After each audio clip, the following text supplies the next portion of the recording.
Emerald City Comic Con 2019. Are you guys having a good time?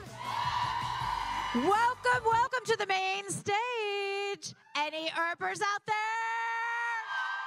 I thought so. Please welcome to the stage Dominic Prevost-Shockley and Catherine Burrell. Thanks Come on out, for fucking Wynonna.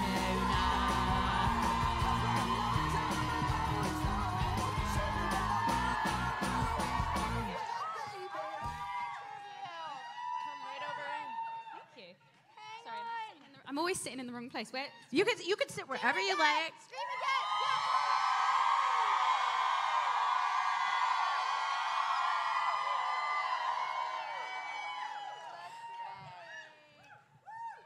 You guys, I gotta say, here, sit down. Hey. Sorry, sit down. First, you know, listen up. you scoot over, We're scoot over super there, 'cause you're kind of like on the middle. I'm doing the wrong thing again. Sorry. What there are we you go. doing? No. Sitting in the middle. Sitting in the Don't middle for sit in the diddle. chasm, Dom. This is the artist bit. What do you want? We just need to put this down. Yeah, go ahead and put all that stuff down. You're like a little Sherpa there. There's a lovely man back there who was like, Dom, do you want me to take some of that? She's like, I'm fine. I've got it all. I think I speak for everyone in the room that we are so excited for this panel, not just to talk about the show, but to talk about you guys and what the show means to everyone.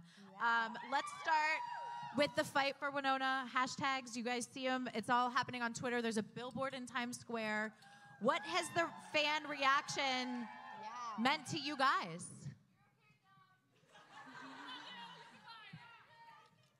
She's got good. this today. She's in good hands up here. Today's great, isn't it? Oh, yeah, I feel great. Good. Firstly, can we just say that this room Does anyone is... else feel like they're in Harry Potter right now? Right? I didn't go Harry Potter, but yeah. What did you go? I was like, wow, look, we're in a film. Look at this. There's like, we're on a, you know, like the Jonathan Ross show. Well, we want to make it like... Or like, you know, like the Ellen show, or like, not the Ellen show, but like what would be the American version of... Soundstage. Don't know that. This is going well, I feel. No, you know, like, what's that guy? You know Graham Norton? The Graham Norton show? Yeah. He's English as well. Like that kind of thing. Anyway, thank you for having us, basically. This is the first time it's been so swanky, so I'm a bit like, whoa! Well, we want you to feel comfortable so that you spill all the, you know, inside details and secrets of the show. Of the show, yeah. Well, let's go talk about the show. And these amazing fans who are here and fighting harder than ever. Yeah. We're so grateful for each and every one of you. And we do want to tell you guys that we absolutely are seeing everything that you're doing. We know that you are working so good timing, so incredibly hard for this show, and we are too. And please trust that we have amazing producers behind the scenes that have been working their ass off to try and get this show into its fourth season. So we appreciate all of the love and all the energy and the time that you guys are putting in to join us in that fight, and we are right there with you. So we see you and we love you, and we're right there fighting alongside of you. So thank you. Let's take it back to the beginning. Let's rewind.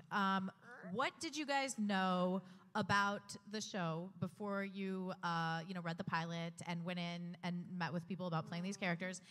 And were you familiar at all with the source material? My God, it's like going back in time. Yes. I don't know How if you many years ago? That was like 4 years ago. 4 big years. Four big years. I was 20. How old would I have been 4 years ago? Because I'm 29 25? next week. 25. I'm hearing 25 as a general consensus. General consensus was that I started Wynonna when I was 25. That's good. So that's like a whole different time in your life. Holy crap. And yeah. Anyway, but going back, do you want me to go first or do you want to go first? I do. I would love to. So I was in England and had no idea about any of the stuff that was going on in the States or in Canada or anywhere, really. But yeah, I was just starting to audition and send tapes over to America because I got an American manager because I got down to the last 2 for Step Up 3. You would have been really good in that. babe. It was like really funny. Yeah, mad experience. Anyway, so I got a manager off that, and then she just started throwing me tapes from America and that kind of thing. And then, so I'd been taping for years, actually, because that was when I was a lot younger. But then that tape came through, and I remember thinking, what is this? Like, this is really cool, but it was totally different to anything that I had been sent before. But anyway, so and I just kind of, to be honest with you, I just used to send tapes and think nothing's ever going to come back. And why am I blooming out doing this for the States anyway? I'm in Bristol, I was in London for a long time, and then I was in Bristol, and you just think, this is ridiculous. And I was in Bristol, and I sent a tape I was in London, and I sent a tape for Wynonna, for the character of Wynonna. And I really enjoyed doing that tape, it's the first time I've actually said that. But I loved it. It was like so good and badass and whatever, but I'm clearly not a Wynonna at all. So like I did my best. I did many people have heard this before, but I did a deep South accent. Can you reenact that for us? Can you? Any chance of replicating that accent? There's a big part of me that wants to. Yes. Go with that part of you. Just only focus on that part of you. I found it the other day, actually. I found the sides, Kat. Do you keep sides? I used to, and then it made me too depressed, so I started getting rid of them. Yeah, me too. Because there were so many. I was like, holy shit, this is like hours and hours of my life into the abyss. Sometimes when I'm auditioning and doing self-tapes, because I've never booked a self-tape ever, and I always tell my agents and managers, I'm shit at self-tapes. Please get me in the room. Please get me in the room. And so many self-tapes. And I used to keep them. There's two ways of looking at this, really. One is look at all of this beautiful chance that I got to act and do my thing, and look at all this practice I've got. And then there's look at all this failure. So it's really dependent on how you want to look at it. 100%. I went through the exact same thing. I used to, when I first started, I used to really like keeping them because it was like I'd work on them, do all the notes, get really like into it, and you have all your hopes up, and then you're like, oh, and then it doesn't come back, and you're like, oh, but I really enjoyed that, so I'm going to like keep it and put it on the side. You know what I mean? Anyway, that was at the time when it was Wynonna. So I sent a self-tape for Wynonna, and what was it? Do the voice. Oh yeah, the voice. Oh, the voice. That's why I blanked it out. Oh shit! I didn't want to come back on that one. But anyway, I found it the other day, and I read it, and it wasn't dolls, it was... You found it? I found it, and it wasn't dolls, it was the Wynonna one, and it wasn't dolls that she said, Agent... Oh, wasn't it? Agent... Fuck, what was it? There was something about get dead in them, wasn't there? It's possible. I can't remember, but I just don't think I'm going to do the accent right now. But what I'll do, here's what we're going to do. I'm going to go and look at the sides, and next time I do a panel, you can hold me to this. No, listen to it. I'm going to remember what the lines were, and I'm going to do the audition for you. It'll be quite hilarious. Yeah, that's easier if you know the lines. Guys, that's a big promise. I would hold her to that rather than one line. Yeah, why not? Yeah. I can only cross my fingers that I'll be there for that. I don't know. Yeah, you've got like 4 weeks. Lexicon, you're saying? 4 weeks. And I've also got it on tape as well, so I'm going to re-watch it. You do? Yes, that's right. That one and my Waverley one. Oh my God, I didn't answer any of your... We haven't been answering questions at all. But we did, going back to it, what happened is I then auditioned for that, loved it, but it was obviously not right at all. And then months and months later, and it's the same thing for you, right? Yep. Months and months later, it was like, oh, I've got another audition for you for the sister, for Waverley. And so I did that, and again sent it off to the BS. And then a long time later, long time later, I'd already booked another job that was going to shoot in India, and it got cancelled at last minute, and it completely broke my heart because I hadn't had any work for ages. It was like such a bad year. I was feeling super depressed. And I was like, I'm going to India to shoot a movie. Wicked. And then it got cancelled just before. Right. And I was in Bristol with all of my stuff, and then I ended up going to Canada. God, this is a long story. I went to Canada, and then I was in Montreal with my mum, who was like trying to be a positive mum, be like, it's okay, you're going to be fine. And I was like, Mum, I'm done. I can't do this anymore. And then I got a phone call. I fell asleep in the park, and I got a phone call from my manager that woke me up. And I was sat under the tree, and I'd literally just cried, and my mum was like, oh my God, I'd never been honest about how I was actually feeling until that moment. And then I got a phone call, and it was my manager who was like, you know that show, Wynonna Earp? And I was like, wait, you mean the one that's, and got all like, nervous, whatever. She went, yeah. She was like, are you in Montreal? Like, I was like, yeah. She was like, so here's the thing, honey. They want to see you, but they can't pay for the flight. So if you can get yourself to to Toronto to meet Emily Andress, she'd love to. If not, you can tape with notes. So like you can talk to Emily on the phone, and she'll tell you what you need to do differently, and then you can do it with notes. And so I did it with notes. And so I was like, are you kidding? I'm going. Oh my God. And then I went there, and then I met Mel and Emily, and we did the tape, and holy shit, changed our lives completely. And that was that. That's amazing. Isn't it funny? A trip down memory lane. And Kat has an amazing story. Kat, I want to hear your story. I'll give you my Reader's Digest version. So it was... we'll take either version. I auditioned for Wynonna. Same, very similar to Dom. I auditioned for Wynonna. Then I auditioned for Waverly, who I really, really, really loved the part of Waverly. But now, looking back at him, I could never imagine in a million years. And then, same thing, months go by, hear nothing. It goes away with the rest of them that just float into the abyss. And I was going to I was doing some promo. I was driving Uber at the time to make money, and I was working some promo work.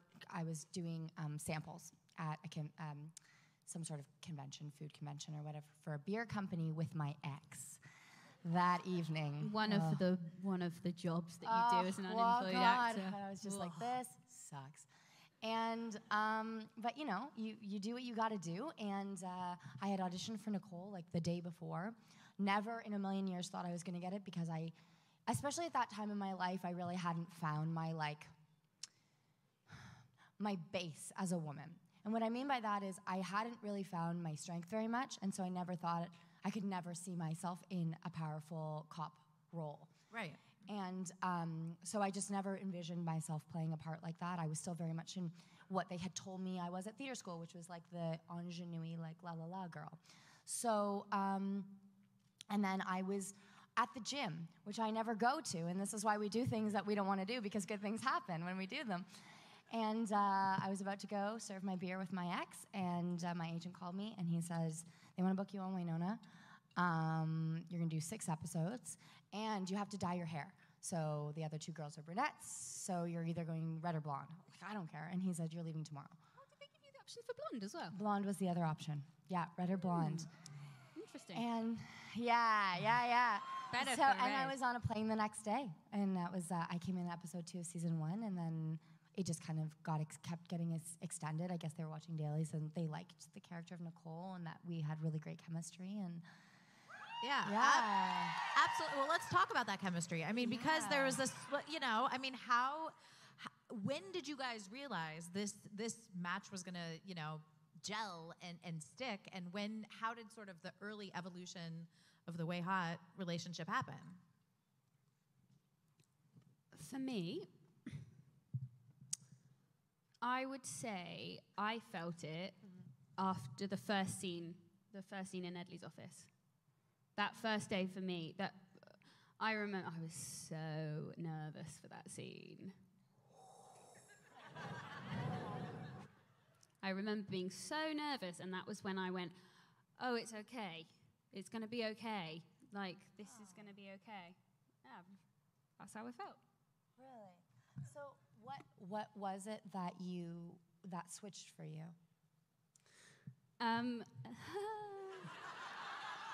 Sorry, I don't mean to ask you, not if you're uncomfortable. No, it's not. God, there's many different ways to go with this answer, with this question. There's like 1,000 things that obviously, it's a very complex scene. It's a very complex thing to do, I think. I think it's, but what I was going to say is there's one way, and everyone's going to go, oh yeah. There's a look that you give me. See? You're right. When you say, you say, oh, I'm going to cry.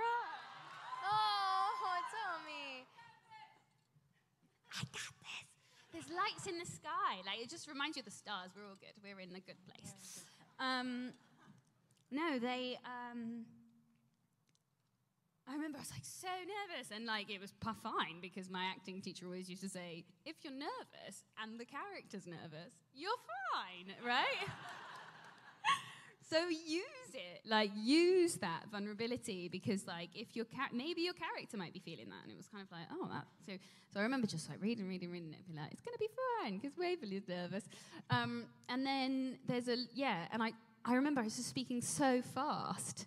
And Paolo had been saying to me, I've never told you this, but Paolo had been saying to me, taking me aside and going, we need to slow you down all the time. Just need to slow you down, Dom. Like you're just going too fast. And I would always be like, oh really, I'm going fast? Literally the whole time. I just had no idea that I was going so fast and speaking so high. And now I look back at season 1, which I never do because I'm like, oh, I'm speaking so high. But yeah, I had no idea. It was unconscious. I was completely unconscious that I was going so fast. And yeah, so I was really flustered. I remember feeling extremely flustered in the thing. And then you really looked at me when you go, I scare you? No, how did it go? Does she say it or I say it? And why does she say it? Trust them. She says it. It because I say, you say, oh, let's see if we can remember. Thank you.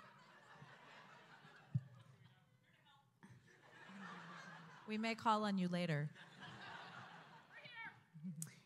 And actually, when you think about it, that line is genius. I've always wanted to do things that scare me. And kind of sets the tone for the whole series, in a way. Yeah. Well said.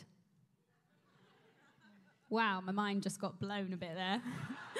I mean, it's really obvious when you're in this room and you know, we were backstage watching Amanda talk to you guys and hear your stories. It's obvious the impact, not just the show, but the relationship and you guys as actors have had, you know, globally. And what has it meant for you guys? I mean, it's obvious looking at you, Dominic, you see you tearing up, and it's really profound. How has that been to explore this relationship? I think profound is an excellent word to use. I think what we've witnessed with this community and the entire experience of Wynonna and this sort of grassroots tiny little show coming and being such a force, and then we're, you know, at like the People's Choice Awards, and not that it's about it's not about the awards. What it was about was this little show that never ever could have gotten there without the fans. Like there's no way. And I think the experience has been profound because it has shown me so obviously what a powerful group, like a small but mighty group of people can be when they unite under a common cause. Communities. Build communities. #fight for Wynonna. It's like, I'm really proud of my water bottle stickers. Yeah, Sorry. I know. She was showing them to me this morning. So Yeah. I was like, no, but really, look how well they complement the colours. Because I'm kind of in love with that water bottle. Isn't it beautiful? It's amazing. I was a bit worried about the orange, to be honest, because I had a blue one and I lost it on New Year's Eve. On a beach. But I'm hoping someone found it and they're using it, please. Anyway, but I really like the sticker. But going just to put go off what you were saying. Building communities, right? I think that's what it's taught us. Right? Wynonna? Absolutely. Yeah, it's amazing. And this fight for Wynonna, everyone's laughing at me, but I don't know why. I really mean it. It's like Wynonna Earp has had the power to bring these amazing human beings together that are so open-minded and so inclusive. And for me, I had never found that before this family. And it went and has completely inspired a huge, humongous amount of change in the trajectory of who I was going to end up. In a massive way. My God, if I had got... Step up 3. Up 3. Where would I be now? That would be interesting, wouldn't it?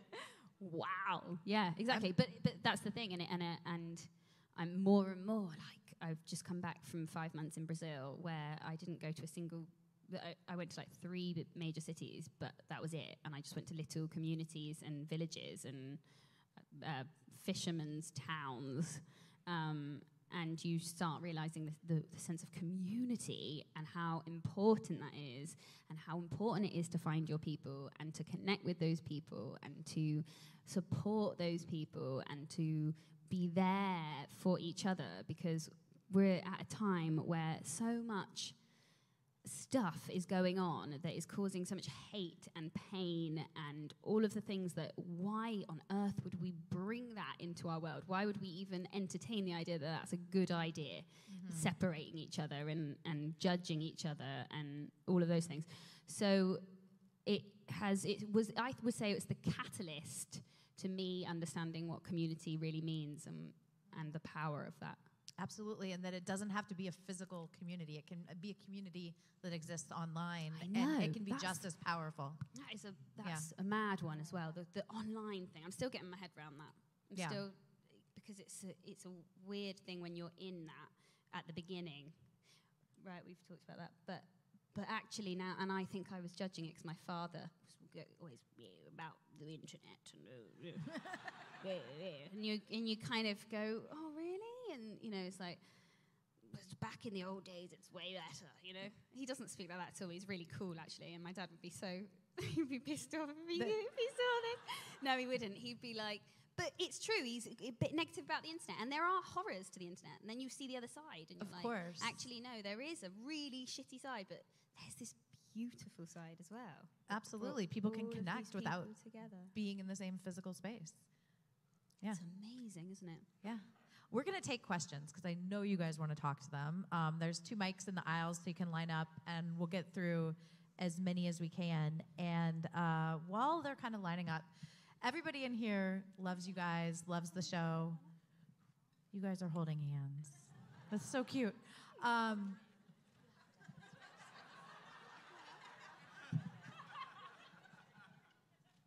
it always stay on that hand? No, I moved them. Cool. Do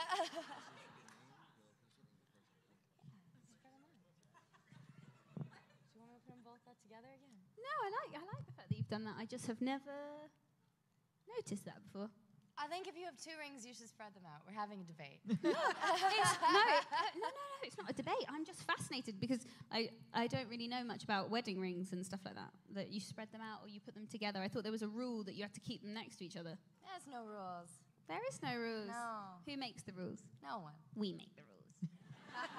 I think they look great either way, just weighing in. We can start over here. Hi. Hi. Hello. I'm Laura. I'm a New York City Earper, and I just want to thank everybody for the billboards. Claire, you mentioned that there was 1 billboard in New York City. There's actually been 68. Wow, I saw the one on Times Square. Are they scattered all through the boroughs? Well, they're digital, so they change frequently. So Okay. we go there every other night or whatever, take pictures of it, and yeah. You guys, 68 billboards. Yeah. And a lot of Earpers are even contributing to a hot chocolate and donut fund for us when the weather was cold. So we thank you for that as well. My question, I talked to you guys yesterday about this. It's a little fun game. Dom, who can you call at 3 a.m., Kat or Nicole? Kat and Nicole. Sorry. That's actually Both. right. She said both. I said both too. Kat, who's better at remembering dates, Waverly or Nicole, or Dom? Waverly. Yeah. Dom, who's a better gift giver, Kat or Nicole?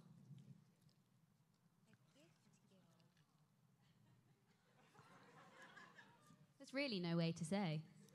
Because if you look at the evidence, Waverly has she received a gift from Nicole? We didn't see a Christmas exchange, but there could have been. No, I'm asking, do we have a birthday? Or we've got the balloons, where she's got all the balloons, the sorry balloons, the sorry party. She receives a gift in our comic book. Oh, yeah. We wrote a comic book together, Yeah, guys. that was cool. So there's the first gift, so you guys Okay. can be the judge when that comes out. Well, Kat said she's the better gift giver, so. I love giving gifts. Yeah. Yeah. Gifts. Kat, who's the better cook, Dom or Waverly? Waverly. Uh-oh. Controversy. You're a pretty good cook too, though, but I would say Waverly, just because we see her making all these fancy meals and stuff. Dom said. Dom said Dom. Dom but, said. No, But To be fair, Dom said that Waverly might be a better baker. not might. I said Oh. Waverly would be the Okay. better baker. I You'd be the better Dom, cook. I think I would prefer Dom's cooking over Waverly's cooking. oh yeah, completely different. Well, no, Actually, no, maybe not, because she is vegan She's now. vegan. Could I invite myself to your house for dinner when we go back, hopefully, for season 4? 100%, and I'm also getting way better. So this is the thing. Great. I've just found a massive passion for cooking recently.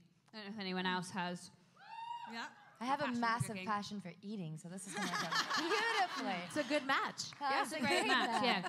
I'm just realizing that food's really cool, and it's really cool and interesting because when you travel, you start looking at what you're eating because it's always different. And then, like in Brazil, they have a farine de tapioca, which is. Do you know what tapioca is? Yeah.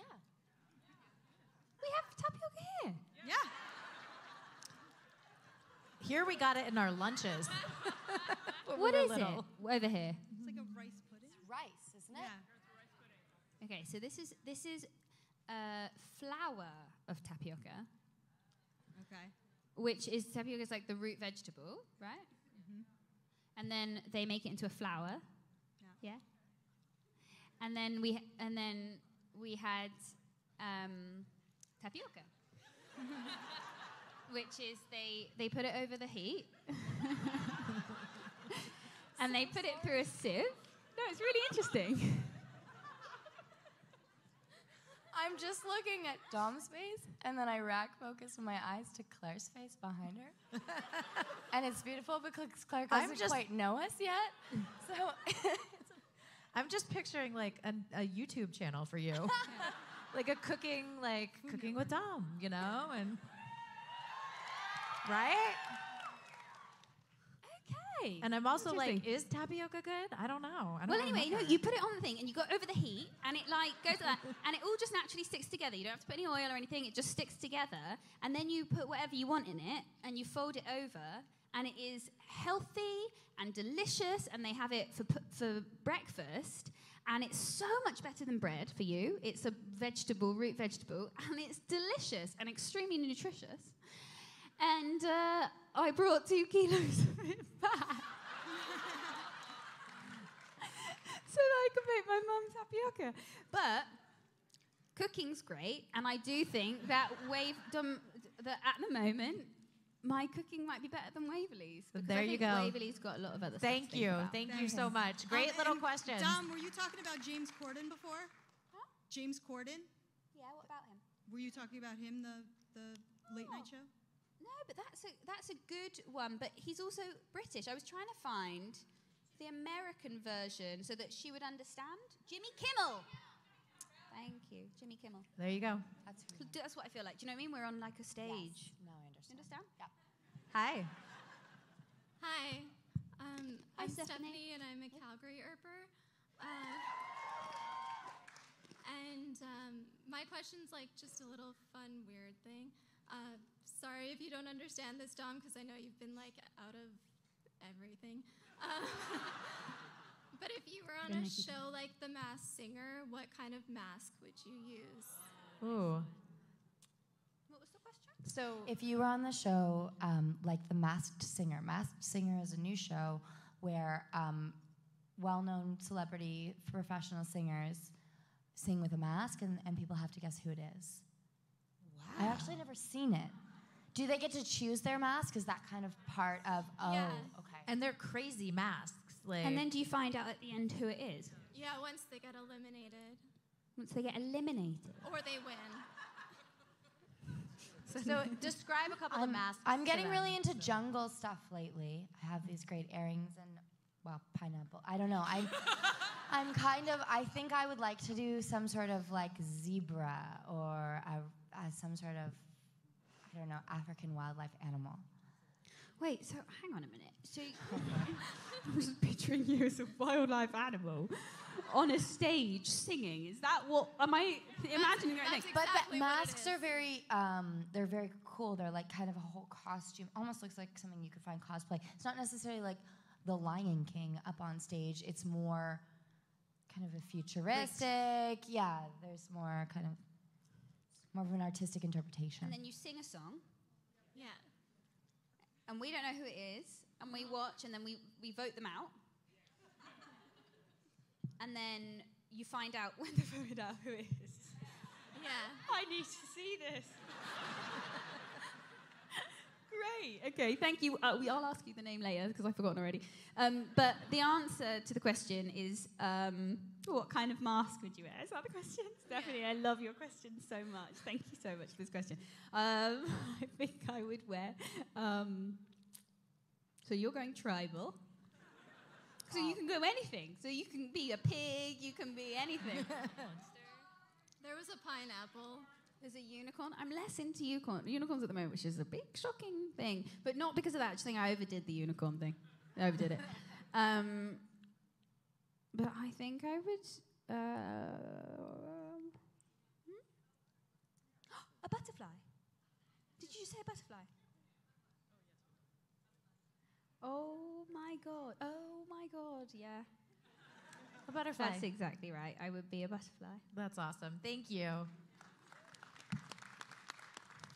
Hi. Hi. Yeah, hello. Sorry. I'm Jen from the Earp Fiction Addiction podcast. Kat, we had you on the show last year. Yeah, we spoke. Yeah, thanks so much for coming on. Nice to put a face to your name. Oh, yeah. After we finished recording, I said that at every future con, I would come up and ask you both, if you were both here, for a prompt for our fic authors out there.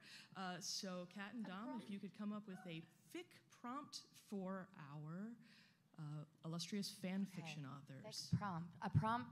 They would like a prompt for fiction fanfic writers.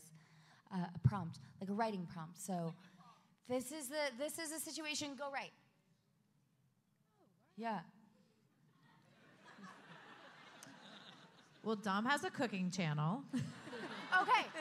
So Waverly has a cooking channel. Nicole's trying to help her.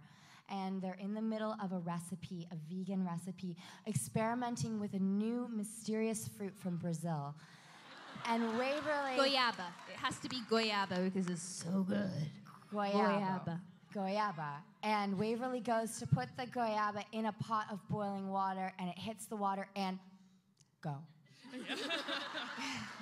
Okay, boots and Goiaba cats, in I know hot you're in water. here. I hope you're Interesting taking notes. choice. I don't know how the goiaba is going to be in hot water, but have fun. Thank you. I like it. Yeah? Good luck. Okay. We're going to have to run with that. It's going to be great. Should we do... I know we don't...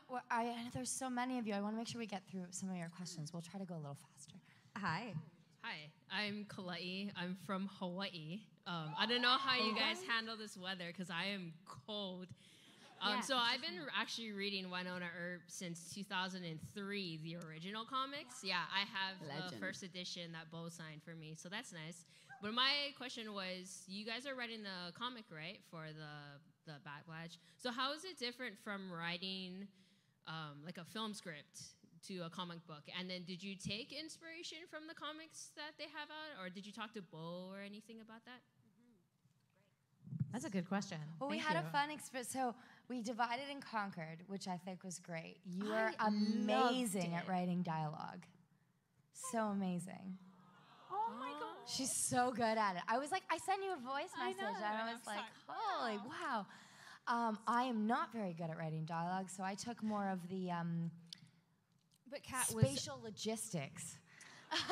So like the way things move. But yes, it was a really. This is the first time we're talking about this, so this Yeah. is why you're getting all the like emotion coming. You're from it, welcome, but- guys.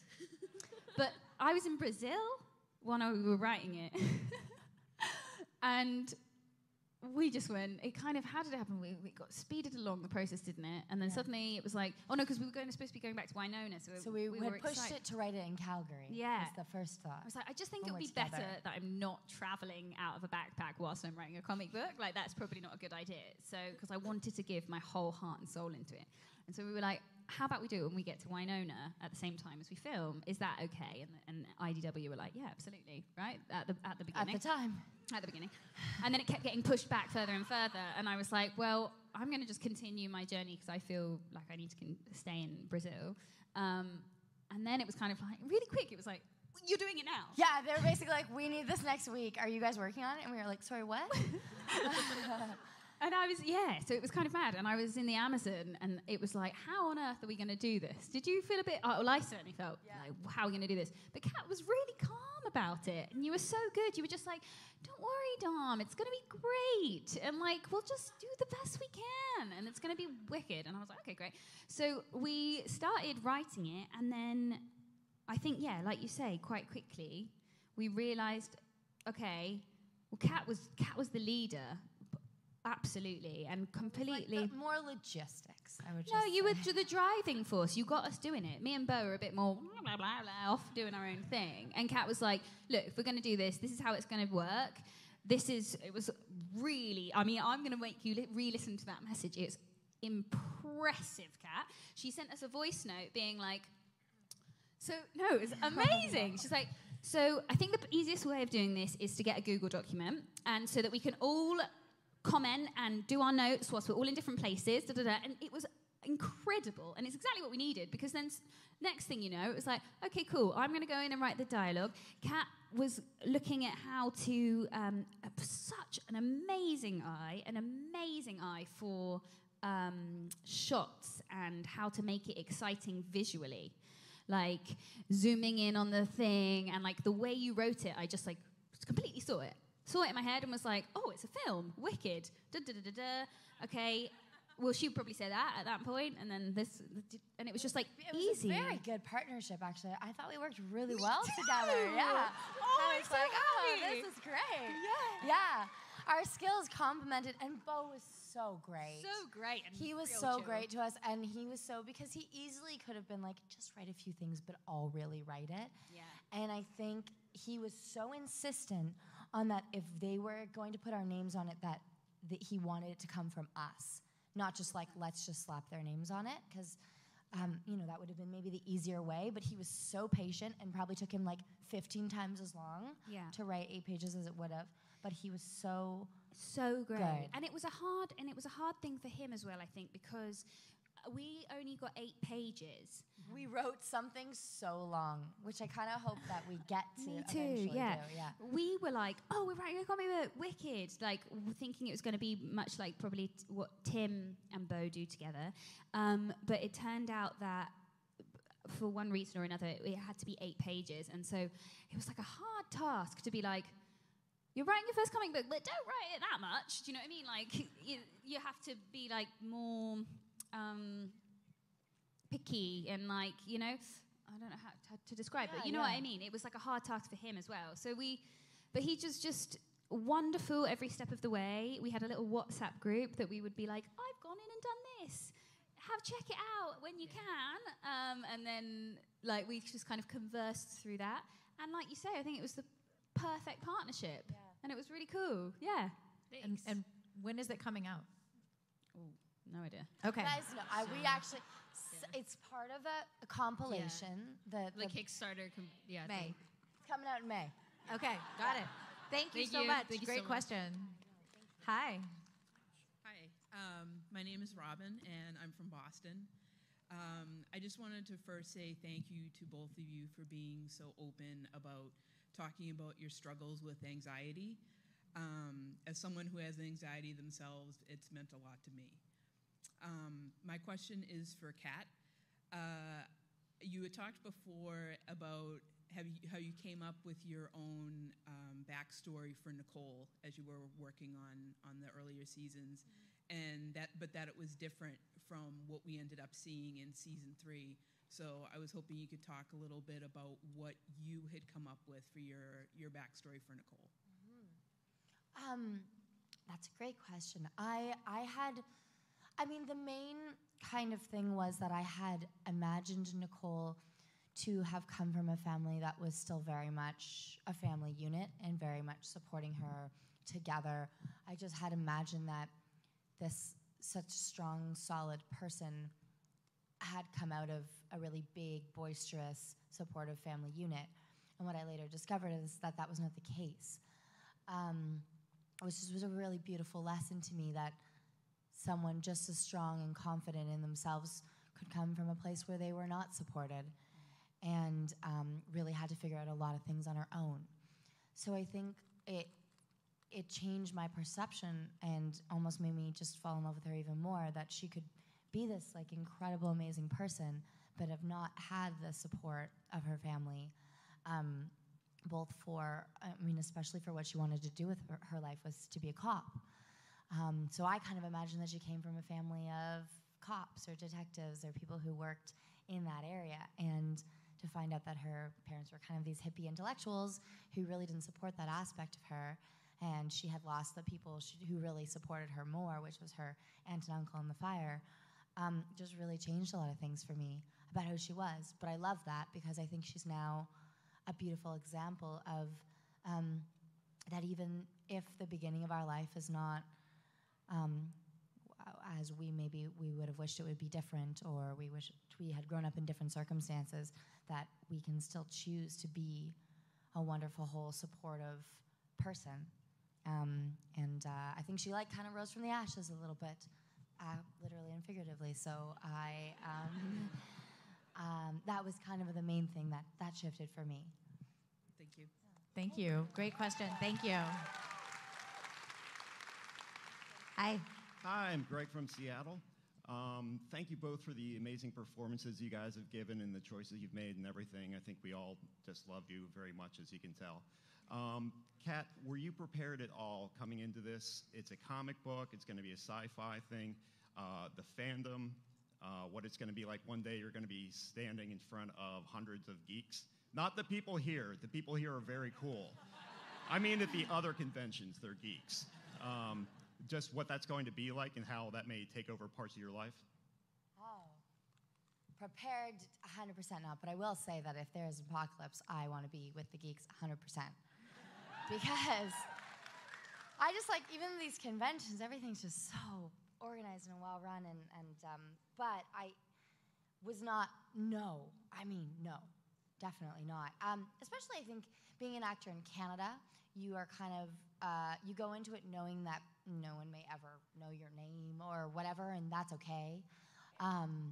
Because we just don't have the star system, and this doesn't happen to a lot of Canadian actors, so you kind of go into your career never really having this possibility be a factor. We've just been through so much. It's crazy to me how many of these panels we've done, countries and people we've met and stories we've heard, and I wouldn't change anything for the world. And I'm so grateful to have had this experience. But prepared, no. I don't think anything can prepare you, but I wouldn't want it any other way, because I think the most beautiful things in life come out of situations where we have no expectations, because then it takes us by surprise. So what a beautiful gift that is, and I'm so glad I had no idea. I'm so glad. I actually have kept one email though from Emily. It was when she saw the footage of our first scene together, and she sent us an email saying, "Are you guys? Do you remember this? Are you guys ready to be Gay icons?" Yeah.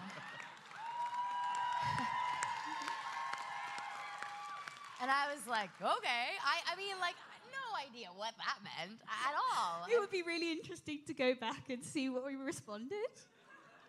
I think I was like, glad you liked it. I mean, what are you supposed to say? It's like your boss is essentially being like, great job. So you're like, okay, I still have a job. But no expectation, but I think I will take that as a lesson moving forward in my life, because I think expectations just set us up for sometimes disappointment, and it's better to go into things with just heart open and ready for whatever hits you. Did that answer your question a little bit? Yeah, I think so. Yeah. Okay. Thank you. Thank you. Thank you. Hi. Hi, I'm Ashley, and I live in Faircrest, Washington. And Dominique, your mission of Start the Wave has changed the lives of many fans over the last year. And as someone who has previously kind of always thrived on human energy, positiveness, I found it difficult to be polite in today's social climate. Do you have any advice for folks who are searching for ways to manage stress or to be kind to people that are unkind? For either of you to answer. It's a wonderful question, and hearing you speak so eloquently is like, oh, such a gift. Thank you. I have been on such a journey with Start the Wave, firstly, I'd just like to say, and I'd like to take this opportunity to say that there has been no content coming out for a little while because I've been away. But that's because I was doing so much work in understanding what Start the Wave really was for me. Because I realized that I was going down a road where I knew all of the reasons why I started it originally. I understood that, but I don't think it was necessarily coming from exactly the right place, because it was coming from a feeling of, shit, I've got this platform, and that you should have responsibility for pushing out the things that you believe in and talking about the right things, but not having any confidence to do it.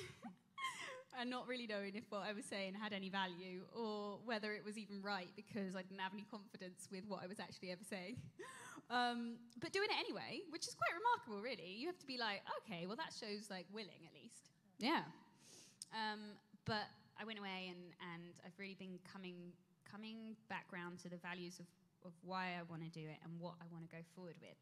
And so there's going to be lots of really cool stuff happening from here on with it, which I'm now really excited. But one of the things that I had to learn was exactly that, which was how on earth, when things are so unjust, so out of alignment with the things that you believe in your core, when no one else is watching, when you're really like just being yourself, truly what you believe, how when somebody is so unconscious in the way that their approach with it, how can that not like get you going and enrage you, and then you end up putting more, not hate, but more negative emotion into the abyss because you're getting involved, because it's like a trigger, right? It's like something will come at you and you're like, but no, that's not okay, and that's something that I believe so strongly, and then you'll act out, right? Like unconscious behavior. And to be honest with you, the only thing really that has helped me with that is through a hell of a lot of meditation. A hell of a lot of spirituality in whatever form whatever labels you want to put on it.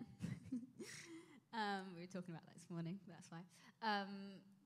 But that has helped me tremendously. And there's going to be a lot of stuff coming out on Start the Wave about all of that and my journey with that and what that has meant to me and how hopefully fans can, if there's even a tiny bit in there, you know, that might be useful for you guys, it will all be coming out. But basically, compassion is the bottom line. Compassion in the fact that, for example, what Kat was saying about different upbringings, and you can still, like with Nicole, you can still choose to be a good person. You can still choose to do that. It's a choice and everything.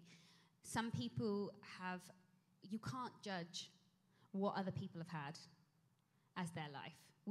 There's a planet of so many different ways of doing things, so many different ways of beliefs and everything like that. I just try my hardest about going, maybe if I was in that life, I would be as closed-minded as that person. I'm sorry that is the way that our world is. That's really rubbish, that there are people that think like that. But all I'm going to do is I'm just going to be calm, and I'm going to try and be an example of the type of person that I want in this world to make the world a better place. And that's through compassion, but fuck me, it's hard.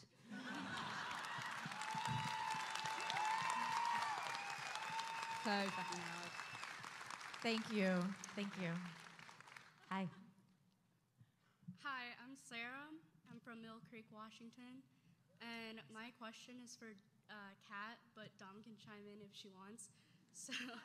So in every 7th episode of Wynonna Earp, we have win hot scenes.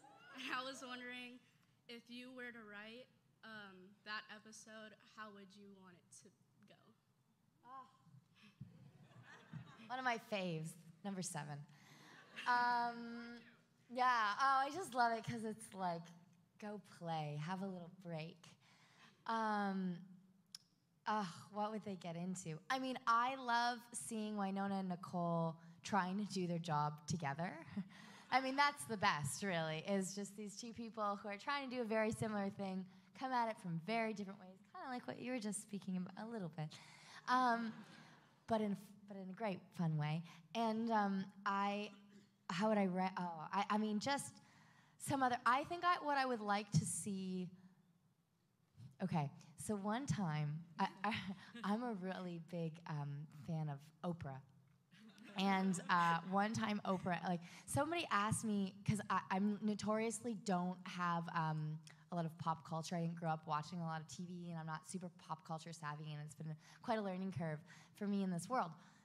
We're going to come back around to your question, I promise. And I watched a lot of Oprah, though. This probably explains a lot about me, but one time Oprah and her best friend Gail went to like a pioneer village. Does anyone know what I'm talking about? Yes, okay. And they had to live like with no undies and live off the land, and it was hilarious. And so I would like to see Wynonna and Nicole go on some sort of like overnight where they had to survive, and maybe like, or go into a different time together where the whole world was foreign to them, so neither of them had a point of reference.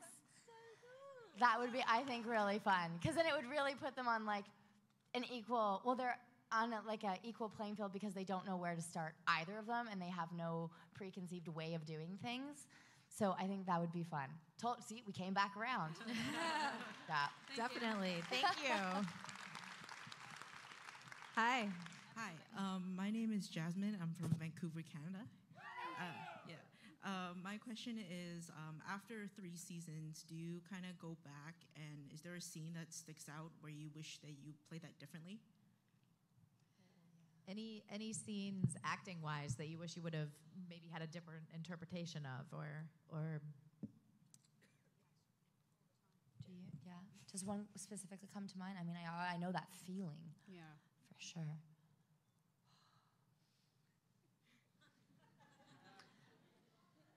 I always wished that I had more time with Maeve in season 3. Yeah, we shot that day, man. I saw that day on the call sheet. It was a Friday. You never want to have a big day on a Friday. Amazing with Maeve. Oh, no, I loved it. I just wanted a little more time to, like, I think I got 2 takes. And it was just, for me as an actor, because I felt so vulnerable, and I was, like, really going for something. And I remember telling our director, April, I was like, please pull me back if this is too much. Because, you know, sometimes you just don't have a judge of, like, where is the edge of, I'm in the world, and then this is, like, too big or too much for camera. Well, it's because human beings don't tend to have that experience in life. So it's a little thing called imagination, isn't it? And you go, you could imagine it 1,000 different ways. So you're like, this is really vulnerable because, And so I just wanted to, I wanted to play with that a little bit more. And I remember that day was a very big, I think we had an 11-page day, which was a very, very big day. And we had so little time. But it ended up being perfect. Thank you for saying that. That was one of those ones where I was like, oh, I wish I could have had just like a little more time to give a bit more different colors. I understand. Yeah. Mine is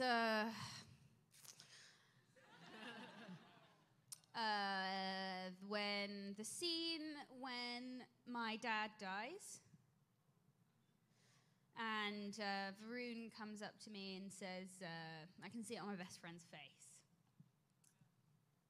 Because I just, like, I couldn't do it. I just was like, there was just so much pressure on that day of getting it so windy, and it was, like, so hard to connect with the fact that, like, your dad's died, but you didn't even know you had one a minute ago. Like, you know, it's like he's new and he's young and he's his ex-boyfriend of the thing, and I just was really overwhelmed of, like, not knowing how she would feel,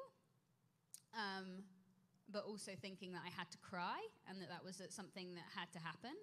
But actually now, in retrospect, I think that I'm learning that tears don't come when you think they're going to come.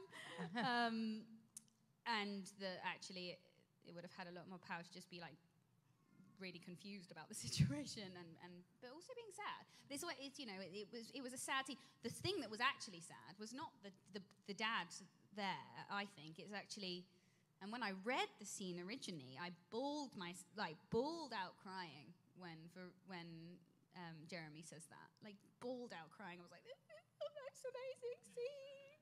And so I think there was this expectation of making that scene so beautiful because it was such a powerful scene to read. So I was like, I had all these expectations of making this amazing acting choice and everything, and it was completely the opposite. But a good lesson, really, when I look back at it. So thanks for your question. Yeah, absolutely. Thank you so much. We have time for one more question, you guys. I'm sorry. So I'm Megan. I'm from Mount Lake Terrace.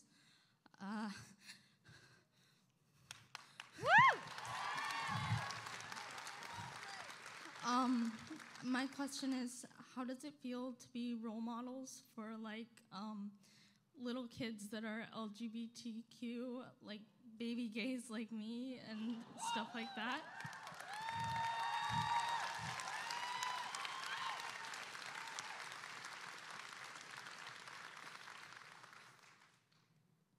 It feels amazing. It feels amazing. Thank you for coming here and have the courage to stand up and be unapologetically who you are, because you're wicked and you have amazing style. Literally, can we all just appreciate the outfit? It's so cool. And your glasses and your hair, and you are just rocking it. You are absolutely rocking it. So you're a massive inspiration to us as well, I would say. And it's a really hard question to answer because how does it feel? It feels amazing. It feels amazing and it feels wicked. I don't know. Yeah. Thank you so much. Thank you. Thank you for having the courage to stand up and say that.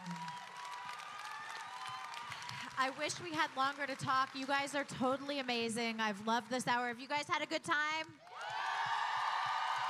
One more big round of applause, please, for Kat and Dom.